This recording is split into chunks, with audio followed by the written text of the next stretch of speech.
నమస్తే. For the పీపుల్కు స్వాగతం. ఫిబ్రవరి 1న కేంద్రం ప్రవేశపెట్టనున్న కేంద్ర బడ్జెట్పై తెలుగు రాష్ట్రాలపై ఎన్నో ఆశలు పెట్టుకున్నాయి.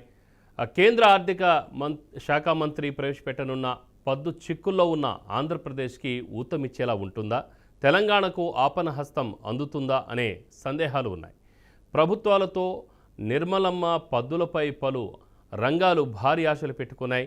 సామాన్యుడి సొంతింటి కల నిజమవుతుందా లేదా? ఈసారి బడ్జెట్లో సామాన్య మధ్యతరగతి శ్రేణులకు దక్కేదేంటి?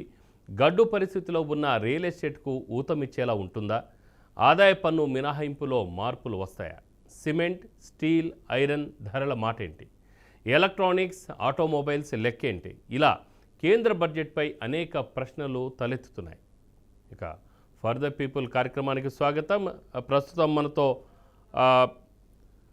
ప్రముఖ రాజకీయ విశ్లేషకులు కోటేశ్వరరావు గారు, అలాగనే మరో పొలిటికల్ అనలిస్టు పెంటపాటి పుల్లారావు గారు వారు ఉన్నారు. అలాగనే లింగం యాదవ్ గారు, అలాగనే Etela Surender Telugu Desam party spokes person కూడా మనతో జాయిన్ అవుతారు. లింగం యాదవ్ గారు కాంగ్రెస్ పార్టీ స్పోక్స్ పర్సన్, వారు మనతో ఆలస్యంగా జాయిన్ అవుతారు. నమస్కారం సార్. ఇక ఫిబ్రవరి 1న కేంద్ర బడ్జెట్ మరి ఎలా ఉండబోతుంది? అసలు చిక్కుల్లో ఉన్న ఆంధ్రప్రదేశ్ విషయంలో కానీ తెలంగాణకు కానీ ఏ విధంగా ఇది ఊతమిచ్చే అవకాశం ఉంటుంది? కోటేశ్వరరావు గారు.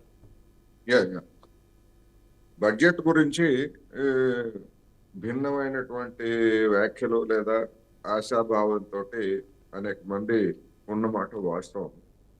అయితే ఈ బడ్జెట్ ప్రక్రియ అనేటువంటిది తెలంగాణలో బీఆర్ఎస్ నుంచి కాంగ్రెస్ అధికారానికి వచ్చిన తర్వాత మొదటి రెగ్యులర్ బడ్జెట్. గతంలో తాత్కాలిక బడ్జెట్ ప్రవేశపెట్టారు, అదే అయిపోయింది. ఇది మొదటి రెగ్యులర్ బడ్జెట్. అదేవిధంగా ఆంధ్రప్రదేశ్కి వచ్చేసరికి ఇది కూడా మొదటి బడ్జెట్ అనేది మనం గమనించాలి. బడ్జెట్ కేటాయింపులు అనేటువంటివి కేంద్ర ప్రభుత్వం ఇచ్చేటువంటి రాయితీలు లేకపోతే ఇంకోటి ఏమిటి అనే దానికి వచ్చేసరికి గతంలో ఇప్పటికీ బడ్జెట్ ఉన్నటువంటి తేడా ఏమిటంటే దేని మీద పన్నులు ఎక్కువ వేస్తారు లేదా దేని మీద తగ్గిస్తారు అని జనం ఎదురు చూసేవాళ్ళు. సరే, ఉద్యోగులు తమ ఆదాయ పన్ను పరిమితి పెంచుతారా లేదా అని ఉద్యోగులుగా ఉన్నటువంటి వాళ్ళు చూసేవాళ్ళు. ఇప్పుడు మొదటి పార్ట్ జనం ఎదురు చూడటం అనేటువంటి లేదు ఇప్పుడు. ఎందుకంటే జిఎస్టి కౌన్సిల్ వచ్చిన తర్వాత పార్లమెంట్కి ఉన్నటువంటి అధికారాలన్నీ కూడా ఒక కార్పొరేషన్ స్థాయికి లేదా మున్సిపాలిటీ స్థాయికి పోయింది. జిఎస్టి కౌన్సిల్ చేసినటువంటి ప్రతిపాదనలను ఆమోదించడం తప్ప, రబ్బర్ స్టాంప్ గా మారటం తప్ప ప్రజాప్రతినిధులుగా ఉన్నటువంటి వాళ్ళు చర్చించి చేసేటువంటిది లేదు.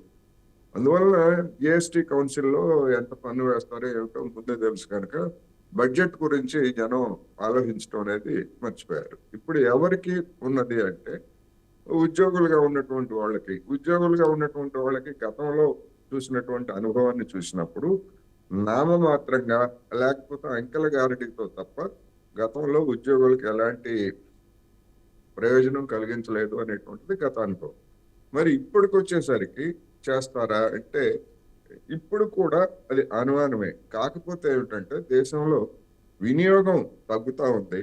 ఆ వినియోగం తగ్గుదల అనేటువంటిది జిడిపి వృద్ధి రేటు మీద ప్రతికూల ప్రభావం చూపుతా ఉంది కనుక మధ్యతరగతి ఉద్యోగులు లేదా పన్ను చెల్లింపు ఉద్యోగుల విషయాల్లో కొంత సడలిస్తే ఆ మేరకు వినియోగం కూడా పెరిగేటువంటి అవకాశం ఉంది కనుక ఏమైనా ఈసారి కొంచెం సడలింపు అనేటువంటిది మెరుగ్గా ఉంటుందా అనేటువంటి ఆశ. అట్ ది సేమ్ టైం కేంద్ర ప్రభుత్వం యొక్క లోడ్ బడ్జెట్ ను కూడా గమనంలోకి తీసుకున్నప్పుడు అందుకని ఆ విధమైనటువంటి రాయితీలు ఇవ్వడం అంటే దాని అర్థం ఏంటంటే వచ్చే ఏడాది లోడ్ బడ్జెట్ పెరుగుతుంది. ఆ లోడ్ బడ్జెట్ పెరిగినప్పుడు అప్పులు చేయాల్సి వస్తుంది, లేకపోతే నోట్ల ముద్రణ చేయాల్సి వస్తుంది. అది మరొక సంక్షోభానికి కూడా దారితీసేటువంటి అవకాశం ఉంది కనుక మరి బడ్జెట్ పెద్దలు ఏ విధమైనటువంటి కసరత్తు చేశారో ఆల్రెడీ ఇప్పటికీ ప్రింటింగ్ కూడా జరుగుతూ ఉంది, పూర్తయిపోయి ఉంటాయి. అందుకని ఇప్పుడు కొత్తగా జరిగేటువంటి నిర్ణయాలు ఏమి లేవు అనేది నా అభిప్రాయం. ఇక రెండు తెలుగు రాష్ట్రాలకి స్కీమ్స్ మంజూరు చేయడం తప్ప ప్రత్యేకంగా ఆర్థిక ఇబ్బందుల్లో ఉన్నాయి ఈ రెండు రాష్ట్రాలు అనేటువంటి పేరుతోటి అదనపు కేటాయింపులు చేయడానికి బడ్జెట్ లో కానివ్వండి లేదా మరొక విధంగా కానీ అవకాశాలు లేవు అనేది మాత్రం నేను స్పష్టంగా చెప్పదలుచుకున్నాను. ఎందుకంటే ఫైనాన్స్ కమిషన్ నిబంధనలకు అనుగుణంగానే వ్యవహరించాలి. అందువలన ఏదైనా అమరావతి పట్టణానికో లేకపోతే ఇంకో దానికో మున్సిపల్ అడ్మినిస్ట్రేషన్ పురపాలక శాఖ ద్వారా ఏదైనా ఒక స్కీము స్కీము రావడం తప్ప, అదే విధంగా పోలవరం అనేటువంటి దానికి ఆ, అది కేంద్ర ప్రభుత్వం యొక్క ఆధ్వర్యంలోనే లేదా కేంద్ర ప్రభుత్వమే నిర్మిస్తున్నటువంటి ప్రాజెక్టు. అందువల్ల దానికి ఇన్ని వేల కోట్లు ఇచ్చారు, అన్ని వేల కోట్లు ఇచ్చారని చెప్పేసి ఊరికి ఆర్భాటంగా ప్రకటించుకుంటే దాన్ని ఆంధ్రప్రదేశ్ లో ఉన్నటువంటి కూటమి తను గొప్పగా చెప్పుకోవచ్చు తప్ప దానిలో అదనంగా రాష్ట్రానికి వచ్చేటువంటిది ఏమీ లేదు అనేది మనం గమనించాలి. అందుకని ఏ విధంగా చూసినప్పటికీ రెండు తెలుగు రాష్ట్రాలు ఉన్నటువంటి ఆర్థిక పరిస్థితుల్లో కేంద్ర బడ్జెట్ ఏదో ఒరగబెడుతుంది అనేటువంటి ఆశాభావం కానీ అలాంటి అవకాశం కానీ లేదు అనేది నా అభిప్రాయం.